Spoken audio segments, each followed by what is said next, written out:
CGHS के बारे में बहुत से स्टूडेंट्स को क्वेरी रहती है जब भी कोई भी नया जो स्टूडेंट जो है किसी भी particular government central government department में ज्वाइन करता है।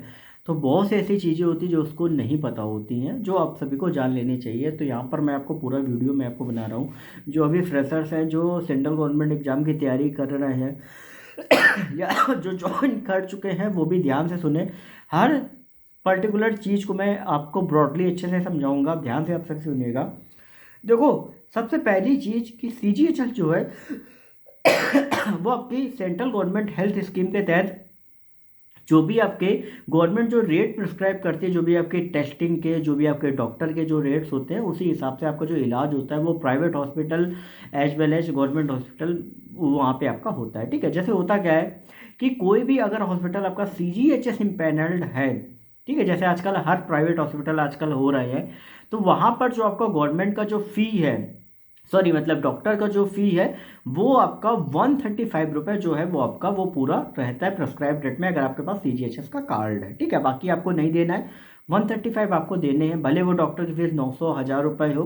ठीक है, दूसरा आपका क्या रहता है कि आपका जो टेस्टिंग होती है उनकी भी जो आपकी प्रिस्क्राइब्ड जो आपके रेट होते हैं वो भी आपके कम रहते हैं। ठीक है, जैसे अभी हाल ही में मैंने एक पूरा एब्डोमेन का सीटी स्कैन कराया था, तो वो लगभग 3500 करीब बाहर था और मुझे 1700 के करीब पड़ा था। अभी स्कैन मैंने कराया था, आपका सोनोग्राफी कराई थी, वो 380 के करीब मुझे वो उसका रेट पड़ा, जबकि बाहर देखोगे तो 600 700 रुपये पड़ता है। ठीक है, तो वो रेट्स आपके कहीं ना कहीं कम हो जाते हैं। फिर उनको आप जो बिल्स होते हैं वो चाहो तो अपने डिपार्टमेंट में लगा के आप रिम्बर्स भी करा सकते हो। ठीक है, क्योंकि उसके लिए क्या रहता है, एक तो सीजीएचएस हॉस्पिटल की लिस्ट होती है, फिर कुछ डॉक्टर जो अलग बैठते हैं इंडिविजुअल, उनमें आपका ईएमए की लिस्ट होती है। ठीक है, वो भी हर 2 से 3 साल में अपडेट होती रहती है, वो आपको स्टेट से पता चलती रहती है। ठीक है, वो भी आप चेक कर सकते हो।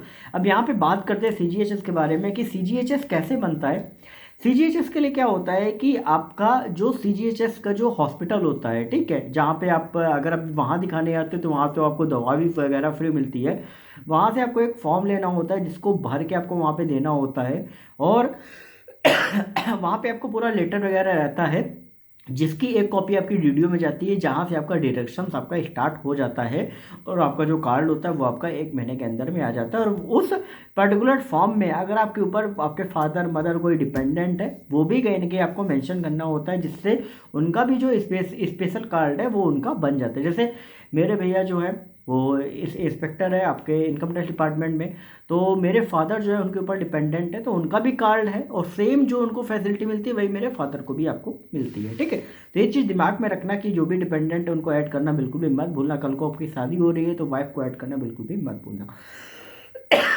अब यहाँ पे क्या क्या डिडक्शंस आपके होते हैं किस किस लेवल के, तो लेवल 1 जो कि 1800 ग्रेड पे से लेवल 5 जो कि 2800 ग्रेड पे तक आपका जो डिडक्शन आपका रहता है वो आपका 250 रुपये आपका जो रहता है सीजीएचएस का। ठीक है, फिर आपका लेवल 6 में आपका जो ये आपका जो डिडक्शन है वो आपका 450 रुपये पर महीने आपका बढ़ के हो जाता है। ठीक है, तो लेवल 5 में, लेवल 6 में। ठीक है, फिर आपका लेवल 7 से लेवल 11 तक जो आपका डिडक्शन होता है वो आपका 650 रुपये पर मंथ हो जाता है, और लेवल 12 में या उसके ऊपर जो आपका रहता है वो आपका 1000 रुपये पर मंथ हो जाता है। अब क्या फैसिलिटी यहाँ पे आपको मिलती हैं, लेवल 1 से लेवल 5 में जो आपका कल को मान लो आप एडमिट होते हो, ठीक है, तो वहाँ पर आपको जो फैसिलिटी मिलेगी वो आपको जनरल वार्ड की आपको मिलेगी, लेवल 1 से लेवल 5 में लिखा रहता है उसमें। फिर लेवल 6 में आपका जो रहेगा वो आपका आ जाता है एक तरीके से क्यूबिकल टाइप में। ठीक है, और जो आपका लेवल 7 से लेवल 11 आ जाता है वो आपको आ जाता है सेमी क्यूबिकल, आपका जो आता है जैसे एक रूम में आपके पार्टीशन हो जाते हैं वो सेमी क्यूबिकल में आ जाता है। और लेवल 12 इसके ऊपर आपका जो होता है वो आपका प्राइवेट रूम में आपका आ जाता है। ठीक है, अगर आपका ही एक्सीडेंट होता है, कुछ होता है, या आपके जो भी डिपेंडेंट होता है उनको वहाँ पर ये एलिजिबिलिटी के हिसाब से आपका शिफ्ट किया जाएगा। लेकिन हाँ, डिपेंड करता है कि वहाँ पे वो खाली, मान लो अगर वो खाली नहीं है तो सेमी क्यूबिकल में भी किया जा सकता है। तो ये अलग अलग जगह पे आपका जो अवेलेबिलिटी के हिसाब से आपका वेरी करता है। ठीक है, अब ये तो सारी चीज़ें मैंने आपको समझा दी, लेकिन आपके क्या डाउट्स है सीजीएचएस से रिलेटेड? अगर आप फ्रेशर्स हैं, अगर आप एम्प्लॉयड हैं सेंट्रल गवर्नमेंट के किसी भी डिपार्टमेंट में, तो वो आप मुझे इंस्टाग्राम पर सरकारी नौकरी वाले बाबा टाइप करके पूछ सकते हो, क्योंकि मेडिकल के बारे में ये चीज़ें पता होना बहुत ज़्यादा जरूरी आपके लिए रहता है। बाकी टेलीग्राम ग्रुप को ज्वाइन कर लेना, जो भी अपडेट रहेगी वहाँ पे आपको मिलते रहेगी। चैनल को सब्सक्राइब करके बेल नोटिफिकेशन को ऑल पे कर लो, क्योंकि बहुत सी ऐसी इंपॉर्टेंट अपडेट्स रहती हैं वो आपको पता होनी ही होनी चाहिए। अगर आप किसी भी सेंट्रल गवर्नमेंट जॉब की तैयारी कर रहे हो, वहाँ पे आप एम्प्लॉयड हो, ठीक है, या वहाँ पे आप वर्क कर रहे हो। ओके।